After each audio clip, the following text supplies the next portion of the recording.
Welcome to Think Like a Pancreas, the podcast, where our goal is to keep you informed, inspired, and a little entertained on all things diabetes. The information contained in this program is based on the experience and opinions of the Integrated Diabetes Services clinical team. Please discuss any changes to your treatment plan with your personal healthcare provider before implementing. Thank you for joining us today. My name is Tavia Vital. I'm a registered nurse and a certified diabetes care and education specialist at Integrated Diabetes Services. And I am joined by a special guest today, Laura, who I will let you introduce yourself a little. Laura, what we're really interested in is tell us a little bit about when you were diagnosed with type 1 diabetes, and then we'll come back around and you and I will share stories about the second part of the reason that you're invited today. Does that sound like a good place to start? Sounds good. Yeah, so Laura Harkins, I was diagnosed with diabetes, type 1 diabetes, when I was 18. So it was about a week or so before prom. So I was in the hospital and I was like, I want to go to prom and I needed to figure this thing out so that I could go. No pressure, no stress there. No pressure, no stress. It's all good. And so I've been living with diabetes for a long while. I now have 2 kids. So I have a family in the working world. I'm a product manager, so building software. It's very fun. And I started working with integrated diabetes in my mid-20s, I want to say. So I've been with you all, and I'm kind of off and on working with you guys. So, but I'd say I'd been with you all for quite a while, and I've always just really enjoyed working with everyone from the practice. That's good to hear.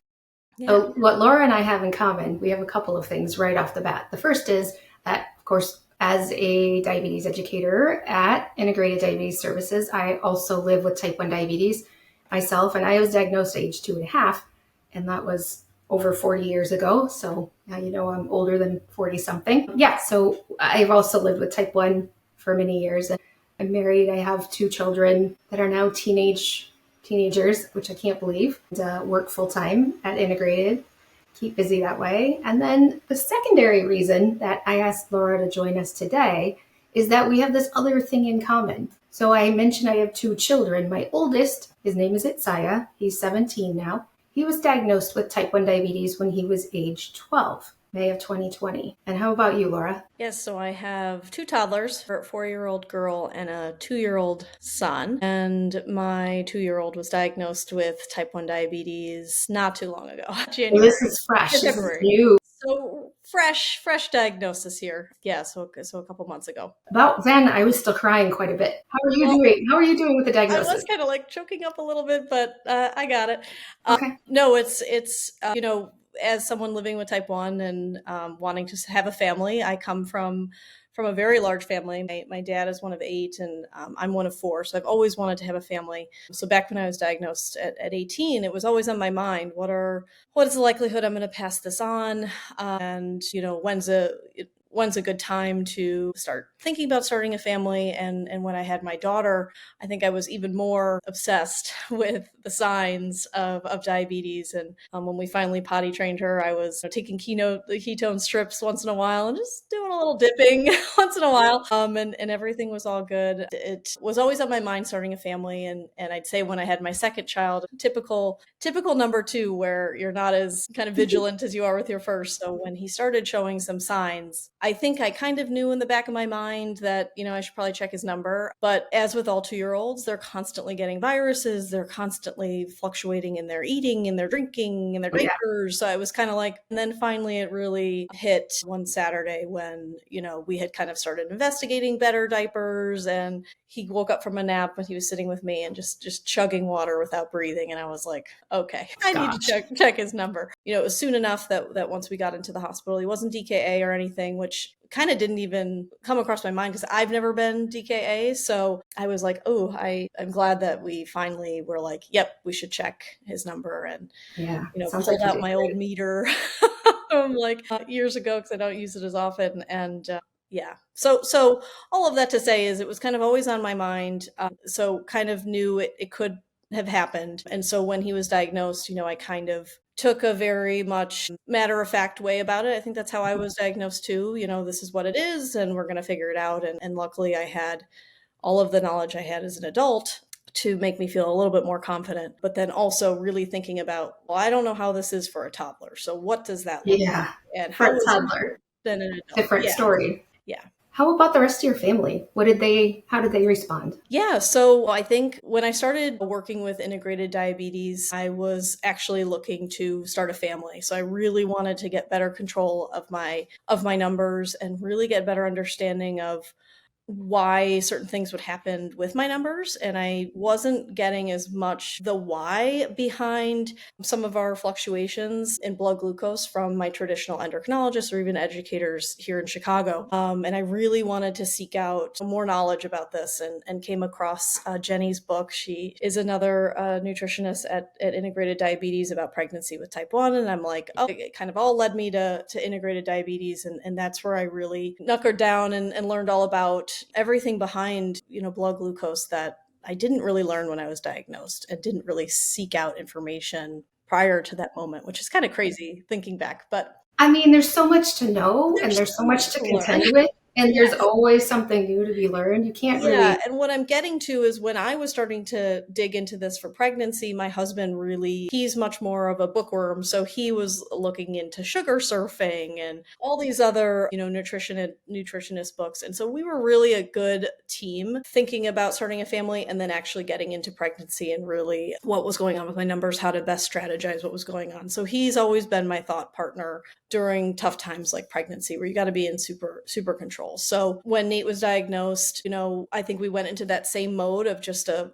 team and really taking a step back after leaving the hospital and both of us coming together and being like, you know what, this is how I know I will be with his numbers in the day-to-day outside of the hospital. He kind of shared, this is how I think I will be. And let's figure out a good way where we're not stepping on each other's toes and we can kind of make the right decisions for him because he's 2. My daughter, I think it was really hard for her. She is autistic. So we're also have some neurodiversion in the household that we're working with. So she, really struggled to articulate her feelings, but she could see Nate. We left and went to the hospital for a couple of days. And so she doesn't love the routine change. So that was hard for her. And we came back and we were giving Nate shots. I mean, we were shooting him with insulin with a syringe that she associated with shots going to the doctor. So that was and he would say ow, and she was kind of trying to protect him. So that was really hard for her. And we worked with she does occupational therapy and speech therapy. We worked with her therapist to think of good strategies to talk with her about what was going on in the way that she would understand. That's amazing. Whether it's a little doll that we bought little pretend syringes, it got a fake little blood glucose toy, and I will say there's a business here for this. So anyone who's listening that wants to start a business, there's huge money to be made in understanding diabetes in books and in toys so that kids can kind of understand what's going on. I think it's getting a lot better now. He's now on the pump, so less shots, less scary situations for him. And so I think it's, we're getting more comfortable with it all as well. So I think that's only helping her deal with it too. But, it was definitely dicey after leaving the hospital for a couple of weeks. Yeah. It's a lot to adjust to, but in a different way. Sometimes people will think, well, if you already have type 1, then you just you've got another one in your herd. And right. I think that's true to a point. Yes. But when it's another human being, it's different when you're used to looking inside and looking at, cause and effect and patterns and a little bit, except for during pregnancy, I will say, for me anyway, I can most of the time look at my diabetes management pretty objectively and just stand back and say, okay, I've been having more lows in the afternoon, so let me adjust this and get back on track there. Oh, I'm really annoyed with my blood sugars after breakfast lately. What do I need to change to get that to be tidied up more often? And it's not much deeper than that I'm thinking about what's going to happen next about me. But with your child, it's a new level of, first we have to figure it out and we have to adjust, but there's this secret nagging, like, are they going to be okay in the future? Yeah. That worry that comes up. Definitely. Yep.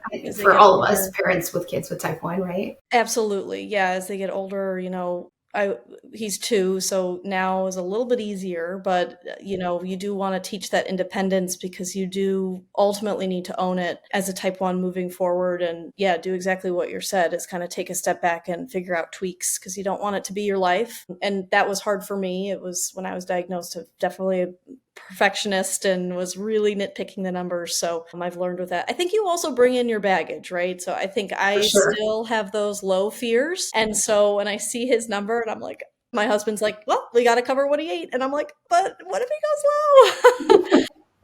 That's always really hard. So I'm trying to, but it's also kind of, helpful for me to move on from that too. And, it's so great that we have such good technology now. Yes. And tools. And like with the new glucagon, that's a huge relief for me to just know it's available. Like my son is playing soccer and I know that he has in his bag his hypopen. And so if something happened and he needed it, he knows it's there. His brother plays on the same soccer team this year because they're both in high school now. And he's told a couple of his friends and the coach, it's right there in the bag. And he's got a sensor on and it alerts them. And, but just things are easier, relatively speaking, now compared to like back when you were diagnosed. Totally. And especially the glucagon. That's a great point. Like now there's no syringe. Trying to teach, if Nate were a little bit older and we decided to stay on MDI, trying to teach a teacher, let's say there wasn't a nurse, he's in a little daycare program, there's no nurse there. So trying to teach them to inject, it's just so heavy. Where now it looks like an EpiPen and we all know how to do an EpiPens. We're less afraid of it. It's easier to teach others. Yeah, I think so too. What do you think is harder for you to deal with your son's diabetes than it is for you to deal with your own diabetes? Yeah, I think because it's such a new diagnosis, I think I am struggling with the day-to-day management and nitpicking what we're dosing during the day and sort of taking a step back and looking at where we want to focus our time on those trends, because, you do want to get your dosing right at every meal, but you don't want to obsess about it. So I think I've done a good job for myself of doing that, but I also work and I get focused on work and diabetes comes a little bit down a little bit on the list. So it's like an easy distraction where him, we are, me and my husband and his caretaker, we are the ones really managing this. So there's a heaviness there and there's a lot of mental energy there. So how do we make it a little bit more of a balance where we're not totally obsessing about every single dose and counting every single carb in every moment, I think is going to be a learning process. Again, it's still fresh, but I think and your child is 2. So yeah, anybody who has children, diabetes or not, trying to make your 2-year-old like, no, you dosed for that, you have to eat it. Or no, really sit down and eat. No, don't run around the table. Right. No, like, I know that we're going to go play in the park after this, but it's not time now. Right. First, you have to do this, then we can do that. Right. No, stop doing what you're doing now.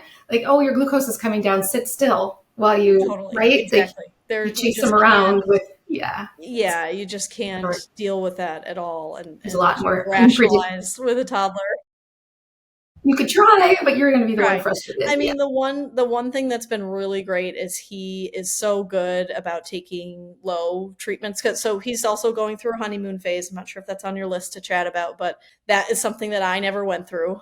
Which, looking back, I was like, that would be kind of nice just to get a little honeymoon foods. But like kind of ease into it a little bit, maybe. Yeah, but as someone who's managing it for a toddler, it is not fun because it's not like I imagined honeymoon meaning like your pancreas clicks back on and you just don't need insulin for a while. Oh, no. Your pancreas starts working at different parts of the day. And it's like, okay, sometimes at 2 a.m. to 5 a.m., it is working great. And like, no basal from the pump is needed. Thank you very much, right? Exactly. Yeah. And I'm like, okay, this kind of sucks because you don't know when it's going to hit or when it's truly an exercise. Like, was the walk around the block why he maybe got low at 2 a.m? That's a bad example, but you know where I'm going. You had an afternoon at a water park or something where right, or there's a honeymoon. Yeah. So that's definitely difficult to manage, but hopefully with time it'll change. That's one thing we can rely on, right? Whatever's working now will need to change in the future. Right. A word from our sponsor. Byram Healthcare understands that managing diabetes isn't one size fits all. With a full range of CGMs, insulin pumps, and diabetes supplies from top brands, Byram makes it easy to get what you need, hassle-free, shipped right to your door. And Byram's team of experts helps navigate insurance so you can focus on living your best life.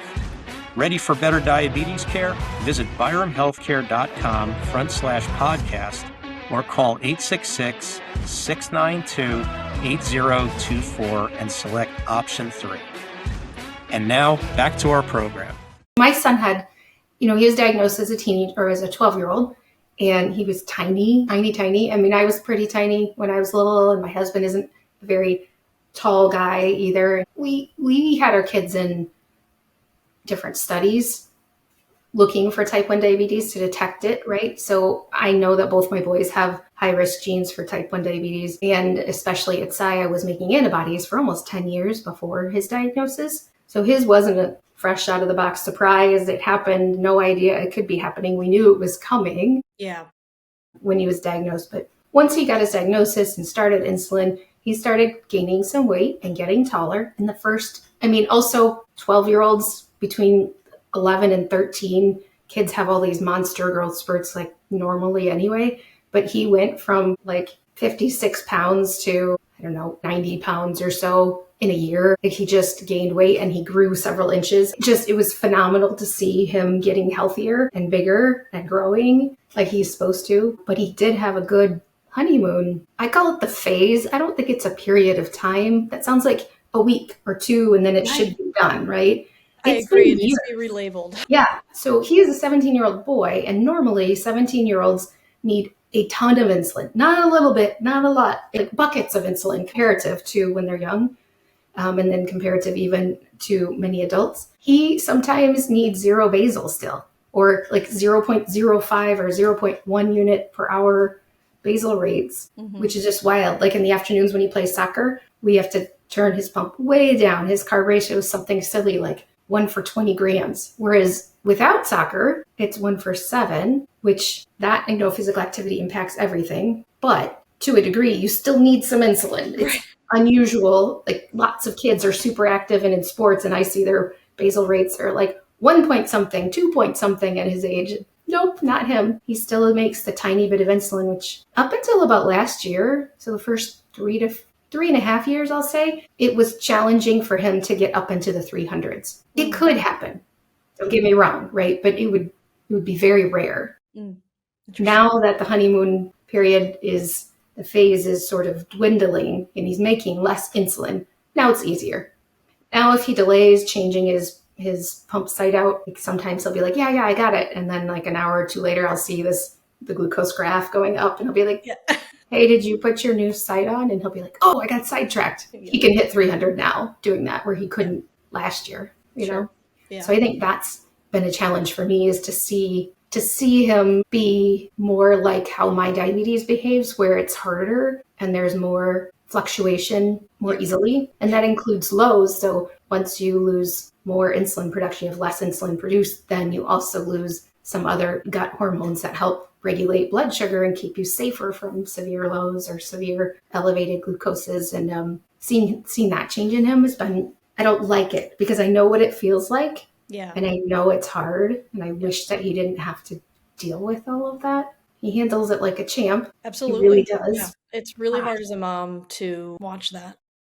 It is. And know what it feels like. Yeah. Yeah. When he has a couple days in a row or a series of lows, a day where he's like low and he has to fix it, low and he has to fix it. And he's pale and he's sweaty and he's weak and he can't do what he wants to do. And I get super upset. I stop and I talk with him and see how he's doing and make sure, the diabetes side of it's cared for. But I'm checking in with him on how he feels after dealing with all that, because firsthand, it's scary. It doesn't feel good. It makes you angry, like you as the person with diabetes. So I'm expecting that from him.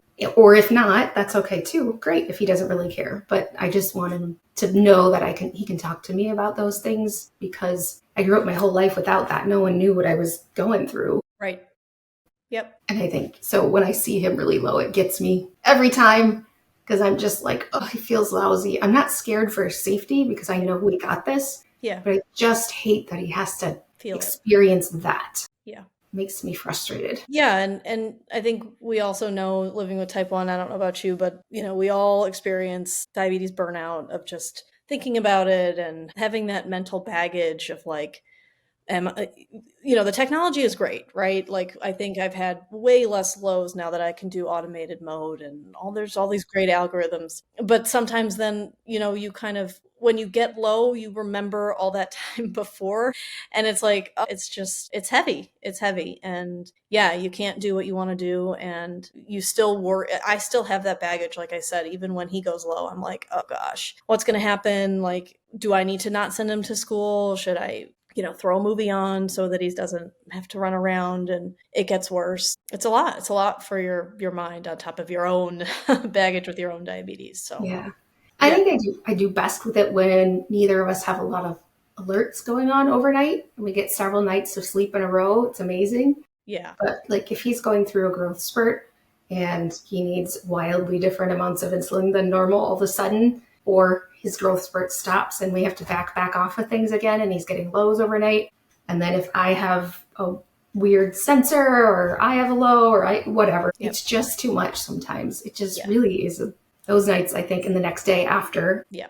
Then I pull the it's not fair card out, even though I don't that's not really been a thing for me. Yeah. Gosh, that definitely pushes my buttons. Like if it was just, I keep thinking, if it was just one of us, it's annoying, but I can do this, right? Yeah. And then it gets to be two of us, and I'm like, what can I do to make sure no more alerts happen tonight? Like, what is possible to make sure we're safe, but no more beeping, just need sleep. It's so true. And that can impact the household too, right? Like when two people are feeling weighed down by this, everybody else feels it too. Yeah, we're not as much fun.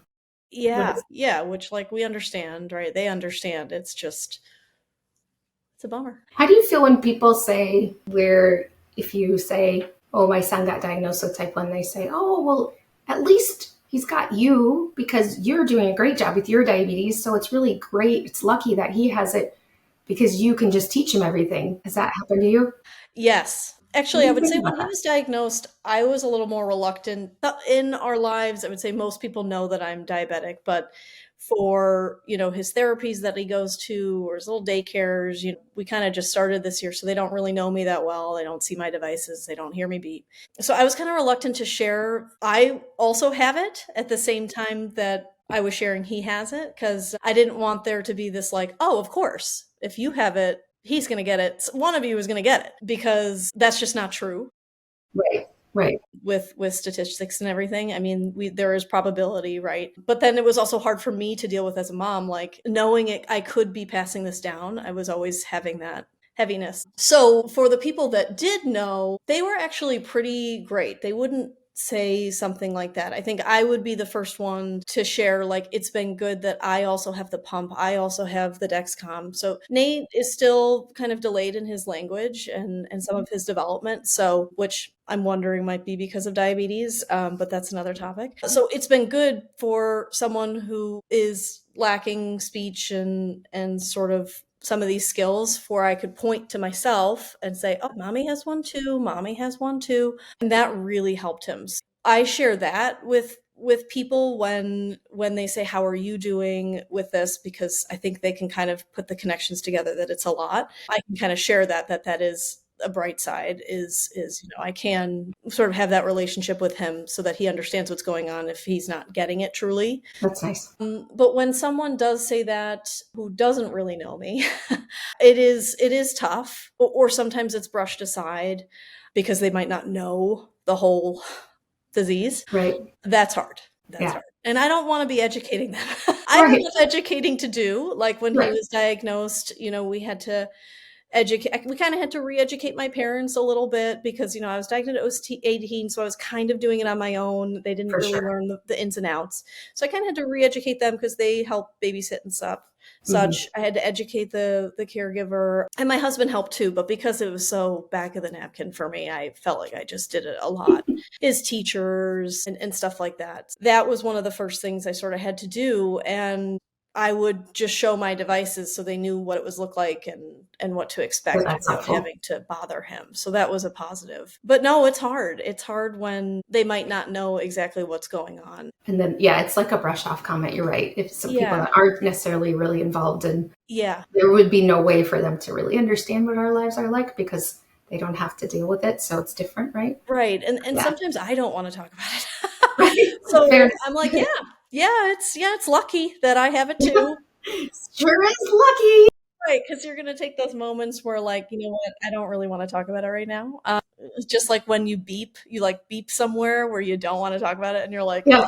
oh, no, I have to talk about this, but it's okay because it's good to educate. It is helpful because there's just so much confusion still in 2025 between type 1 and type 2, and it's just so incredibly different, and it bothers me when people don't know the difference. But yeah. It can be a lot for sure. Did you guys do any screening for either of your children? So I bought the kit for Natalie, but I never went through with it because, like I said, she's autistic. So it was pretty challenging when she was younger to even get through a doctor's appointment. Mm-hmm. And we were trying to figure out this diagnosis and figuring out her language delays, and was she kind of understanding what we were talking about in just everyday scenarios, making sure we got her to school and figured out the doctor and mommy and daddy are going to work. Like concepts like that took us some time to figure out what way to communicate with her is basically what we were dealing with. So I was like, do I really want to add like a blood draw to this when I could just test her urine? That was probably the first thing I asked when Nate was diagnosed is, okay, cool. Can we do antibodies tests for Natalie? And of course, there's this whole rigmarole because technically she's not the patient of the endo that I'm with for Nate. So he can't order them. And then I can't ask the pediatrician because they don't do screenings. But I just saw the Chrissy Teigen commercial on Screen for Type 1, which I was like, yes, because I think that was the original company I looked at for Natalie 4 or 5 years ago. Nice. And so now that's becoming more mainstream. So I think I will get her tested. I did do, when Nate was diagnosed, you can test for, you might have to help me with this one. There's a C-peptide test that's drawn in the beginning that tells you a little bit about how much natural insulin is still being produced. Yes. And they said that's not actually that helpful. I think I read somewhere to ask for that. So we asked for that. But yeah, so for Natalie, I think we'll definitely get her screened just so we know maybe what to expect. But again, I think we'll wait until we can kind of explain to her what's going on because we just have a lot going on. Yeah. At the house right now. Your hands full. And I think the other thing you want to think about is, do you actually want that information, right? There's so much out there health-wise that, you know, parents have to worry about for themselves, for their aging parents, all of that stuff. It's like, do we really want this on the list of things I got to have in the back of my head every day? And actually I switched endocrinologist for Nate, and then the second one, who I now really like, he was the one that was like, do you really want that information? And I appreciated that because it's like, you know what, maybe now is not the time for that information. Like maybe we, you know, let things settle with what we have now. Yeah, and I don't think there's one right answer for anyone. I think it's a very individual or family-based decision. Yeah. I like the screening for antibodies as an option for people. You can do it for free if you fall within certain parameters. You can look at TrialNet for diabetes. That's a free one. JDRF, which is now Breakthrough T1D, also had a kit that could be ordered for a fee. It had a price tag on it, but that could be done by anyone. You don't have to be a first or second degree relative of somebody who lives with type 1 like TrialNet is, and it could be any age. So that's nice for anybody who wants screening. The more people that get screened, the more potential trial enrollees could exist. So if you find out your family member, you have antibodies for type 1, then you can look up what studies are available for preventing type 1 from starting, and then decide if there's a study near you that you think you want to enroll in. But really what we need are more people screening and enrolling in order to test things out, and for the things that work to prove they work in a variety of different people. They're getting down into genetics-based treatment therapies to stop diabetes from progressing or reversing it back to needing less insulin or not needing insulin for periods of time. But that takes a lot of testing. So on the one side, thinking of it from that standpoint, not emotional at all, just what do we need for science to move forward with what we all want? We need people to screen and then enroll in these studies that are available. The other benefit of screening from a clinical standpoint is those who get screened for antibodies have a much lower risk for their type 1 diabetes presenting as DKA and being hospitalized with diabetic ketoacidosis. So that's nice. Yeah. It's a really nice safety feature. And on the flip side, some people will choose not to screen for a variety of reasons. And if you have a first degree relative with type 1 diabetes, you watch for symptoms and you do ketone testing in the urine. And if you can, a finger stick if there are other signs and symptoms, right? Like frequent thirst and urination and wetting the bed or peeing through saturating diapers and littles, being super hungry, super tired, super moody, headachy, stomach ache, seems like the flu, weight loss that's unexplained.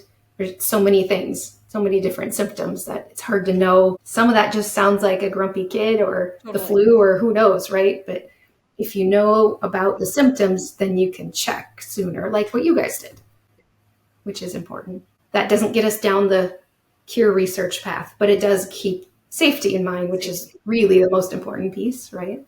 Yeah. Antibody testing, though, it doesn't tell you your genetic risk. So I feel like it's sort of a misnomer because, I don't know if it's a misnomer, but maybe it's just important to point out, if you don't make antibodies for type 1 diabetes right this moment, it doesn't mean there's no guarantee that you never will. So sometimes people will say, oh yeah, I got antibody screened for my child and they don't have type 1 diabetes. And I'm like, today. They don't have it today. That's my other hesitation is like, okay, do I really want to put her through a blood draw if this moment in time everything's fine? That was another thing that weighed on my mind is just, having to put her through that really. But, now that we're getting older and she's getting, much more communicative and understanding what's going on, I think it's a lot easier to do a blood draw. I mean, she has to do that for just her normal health. So yeah, it's a little bit more normal. Add it into one that she already has to get done and you decide you want to do that sometime. Exactly. I'm like on that website right now looking at how much it costs. Funnily enough. So yeah. What do you think is helpful for other people like us that live with type 1 diabetes and maybe they're just brand new, they just found out that their child has type 1 diabetes, maybe they're worrying about it and there's some symptoms. What do you wish somebody would have just picked up the phone and called you and said this to help you? Yeah, I think, trust your gut. Eventually my gut was like, yep, I got to check his number. I probably knew it sooner, but so much was going on that maybe I just put it off. So trust your gut with that. And then, seek other advice from doctors if even those results are normal, and talk through some of the things that you're saying, because I do think the screening is getting a lot easier to do. I mean, I saw one option is just a finger prick. So maybe that's less invasive for kids who are younger that, like Natalie, you might want to put them through a blood draw. You could do it through a finger prick just for ease of mind. And then if there is a diagnosis, the first thing I did when we got into the hospital was use one of my CGMs and put it on him immediately. They're not going to give you a CGM until day one because that's going to give you peace of mind, right? It's going to tell you what his number is. Bring an extra device for that CGM because you can't do it on you're the one you're on. So that's another one. We used my husband's iPad. I didn't think of it then. I brought the iPad to watch a movie and I was like, oh wait, we can put the Dexcom on here. So definitely bring extra supplies because the hospital grade stuff is rough. And advocate for your kid. The hospitals are great. They are doing everything that they can. The nurses are amazing, especially after COVID. I think there's just this added stress at the hospitals now, especially if you go in during winter season, which I did. Everyone had RSV. It was very stressful. Advocate, speak for the technology that you have. Go with your gut. You know what the numbers are. Trust Dexcom or whatever CGM that you're using. And even as you get away from the hospital and come home, like if something doesn't feel right, for example, we weren't fitting very well with our endo that we had from the hospital. And so I sought out other moms who had gone through this, pretty recently to us. I would say some moms who may have older kids with type 1 might not be as helpful if you've got a toddler and they're different. It's just a little different. So, try to use your network. There's great Facebook pages. I luckily had a couple of moms that I knew of that I reached out in the hospital. And so they recommended a good endo and it was a much better fit for us. You are the mom, you know your kid best. So if they are as young as Nate and you don't feel comfortable with some of the things that they might be doing in the hospital as the doctor, speak up. Especially diabetes. We know as type 1 diabetics that a lot of the work is on you. Great trusted advisors that you can get on your side, like Integrated Diabetes. I think I reached out to you guys like coming home from the hospital, and Nancy was like, why don't you wait a day or two? And I'm like, no, I'm getting on the calendar. When's your next availability? So seek help. So it's not all on you to kind of ease that burden. But those are the main things. You're going to know as the mom, what makes sense and even what you might be comfortable with. Like, for example, I wasn't ready to put Nate on a pump, and a lot of hospitals across the US push the pump because, it's less to learn. There's all these algorithms. It's amazing. I wasn't ready for that. I wanted to make sure he was comfortable with shots in case the pump never worked, because that's happened to me a lot, or prescriptions fall through, production goes down, plastic becomes super expensive. You got to know how to do the old stuff. So that was good for us. Once we were ready for the pump, me and my husband, we did it. It's great. Awesome. But I think we needed our own time with that. I didn't want a doctor at the hospital who doesn't know us to kind of push that if I wasn't ready. So yeah, there's a lot of advice in there. If I were to succinct it up, it's like seek out other moms who's gone through it. Trust your gut because you know diabetes well. Put a CGM on him immediately or her. There we go.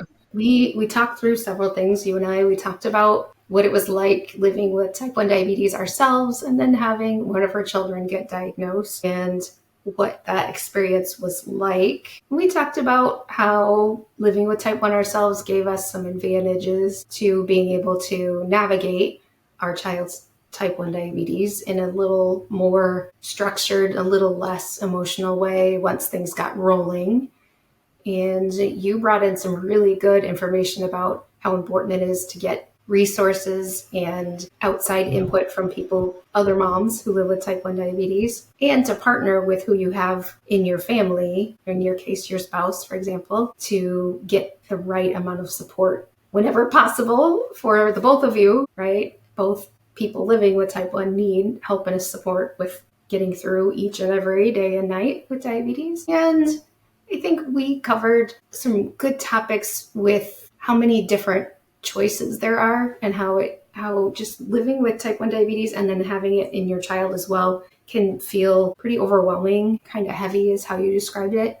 And it doesn't feel that way all the time, thankfully. Right? But there are certain things that are going to get you. It's going to push your buttons and you're going to feel all the feels. And I'm not a betting person, but if I were, I would wager a bet that we could get other moms with type 1 who have kids with type 1, and they all have buttons that get pushed, that get their tears welled up in their eyes, right, from time to time, for sure. And I just think it's good for us to have this specific podcast because there are lots of people with type 1 diabetes worldwide. There are less people with type 1 diabetes that are moms who have kids who also live with type 1 diabetes. And so just knowing that there are others of us out there and there are resources and people you could reach out to for information is really important for your well-being, our own well-being, and for our kids that we're raising. So thank you so much. I appreciate your time, Laura, and your experiences that you shared. Thanks for tuning in to Think Like a Pancreas, the podcast. If you enjoyed today's episode, don't forget to like, follow, or subscribe on your favorite podcast app. Think Like a Pancreas, the podcast is brought to you by Integrated Diabetes Services, where experience meets expertise, passion meets compassion, and diabetes care is personal because we live it too. Our team of clinicians, all living with type 1 diabetes, understands the challenges firsthand. We're here to help no matter where you are in the world. From glucose management to self-care strategies, the latest tech, sports and exercise, weight loss, type 1 pregnancy, and emotional well-being, we've got you covered. We offer consultations in English and Spanish via phone, video chat, email, and text. Want to learn more? Visit integrateddiabetes.com or email info@integrateddiabetes.com to schedule a consultation. On behalf of Think Like a Pancreas, the podcast, I'm Gary Shiner, wishing you a fantastic week ahead. And don't forget to think like a pancreas.